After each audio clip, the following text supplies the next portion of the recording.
Խաղաղության պայմանագրի տեքստի համաձայնեցումից 2 ամիս անց այսօր առաջին անգամ հանդիպեցին Հայաստանի եւ Ադրբեջանի ղեկավարները։ Ալբանիայի մայրաքաղաքում եվրոպական լիդերների հավաքին մասնակցող Փաշինյանին եւ Ալիևին տեսնում ենք միտեղ ոտքի վրա, միտեղ բազմոցին նստած զրուցելիս։ Կադրերից մեկում էլ ընդլայնված կազմով են երկու երկրների արտգործնախարարների եւ խոսնակների մասնակցությամբ։ Փաշինյան-Ալիև առանձնազրույցից հետո Թուրքիայի նախագահն է մի քանի վայրկյան զրուցում Փաշինյանի հետ։ Հետո նկատում է հեռվում ժպտացող Ալիևին, ձեռքով նշան անում, որ մոտենա, ջերմորեն սեղմում նրա դաստակը։ Ալիևն էլ հայացքով Փաշինյանին է մոտ հրավիրում։ Թե ինչ են խոսում Հայաստանի, Թուրքիայի եւ Ադրբեջանի ղեկավարները, չի լսվում։ Կադրերից միայն երևում է, որ կարճ զրույցն անցնում է ուրախ մթնոլորտում։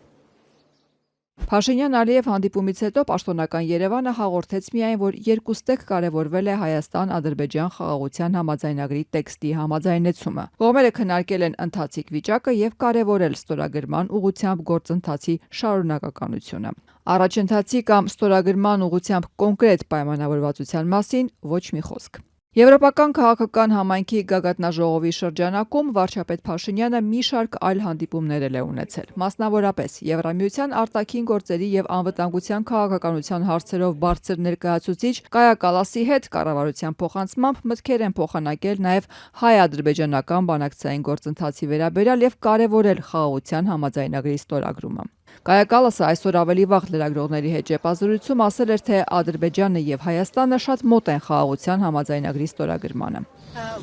Նրանք շատ մոտ են համաձայնագրի ստորագրմանը։ Բոլորի շահերից է բխում, որ նրանք դա անեն, որպեսզի տարածաշրջանում մեկ հակամարտություն պակաս լինի։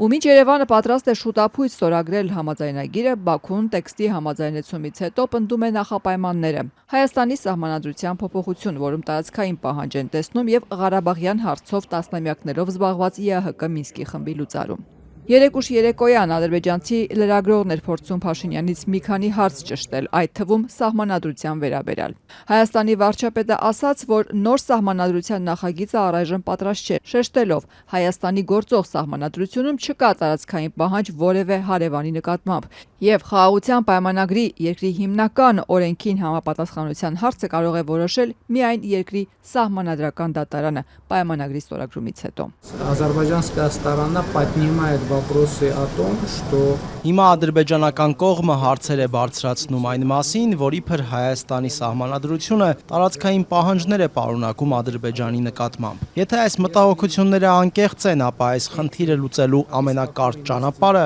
խաղաղության համաձայնագիր ստորագրելն է։ Երբ խաղաղության համաձայնագիրը ստորագրվի եւ վավերացվի Հայաստանի Հանրապետության խորհրդարանում, արդեն ամենաբարձր օրենսդրական մակարդակով կհաստատվի, որ Հայաստանը տարածքային պահանջներ չունի ոչ Ադրբեջանի, ոչ էլ ընդհանրապես իր հարևանների նկատմամբ։ Եվս մեկ նրբերանգ, մենք նույնպես մտահոգություններ ունենք եւ տեսնում ենք, որ Ադրբեջանի սահմանադրությունը տարածքային պահանջներ է պարունակում Հայաստանի նկատմամբ։ Սակայն մենք այս հարցը չենք բարձրացնում այնպես, ինչպես Ադրբեջանը։ Ինչու՞։ Որովհետև մենք հստակ տեսնում ենք, որ արդեն համաձայնեցված խաղաղության համաձայնագրի նախագծում այս հարցը լուծված է։ Եվ այս խնդիրը լուծելու եւ վերացնելու համար պարզապես պետք է ստորագրենք խաղաղության համաձայնագիրը եւ վավերացնենք այն։ Մենք պատրաստ ենք նման լուծման։ Чтобы снять этот вопрос, просто нужно подписать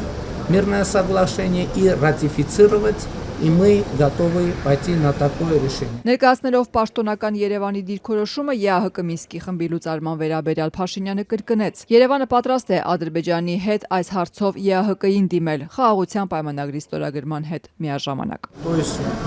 в одном и том же месте, в одном и том же. Այսինքն նույն տեղում, նույն ժամանակ, որը շատ կարևոր է։ Եվ սա շատ կարևոր փոխադարձ ժեստ կլինի մեր տարածաշրջանում վստահության եւ կայունության համար։ Жестом обоюдное для доверия и стабильности в нашем регионе. Շուշացավ Բաքվի արձագանքը։ Սահմանադրության փոփոխությունը, որն ուղիղ սպառնալիք է ներկայացնում Ադրբեջանի ազգային անվտանգության համար, խաղաղության հիմնարար պայման է, եւ Ադրբեջանն ունի այդ պահանջը ներկայացնելու օրինական իրավունք։ Նույնիսկ զինանշանը, որը հիշատակվում է Հայաստանի սահմանադրության 21-րդ հոդվածում, արտացոլում է հարևանների նկատմամբ Հայաստանի տարածքային պահանջները։ Արտգործնախարարության խոսնակը Հայաստանի վարչապետի հայտարարությունը որակել է միջազգային հանրությանը մոլորեցնելու փորձ։ Այս անգամ սահմանադրությունից բացի նաև Հայաստանի զինանշանում տարածքային պահանջ տեսնելով։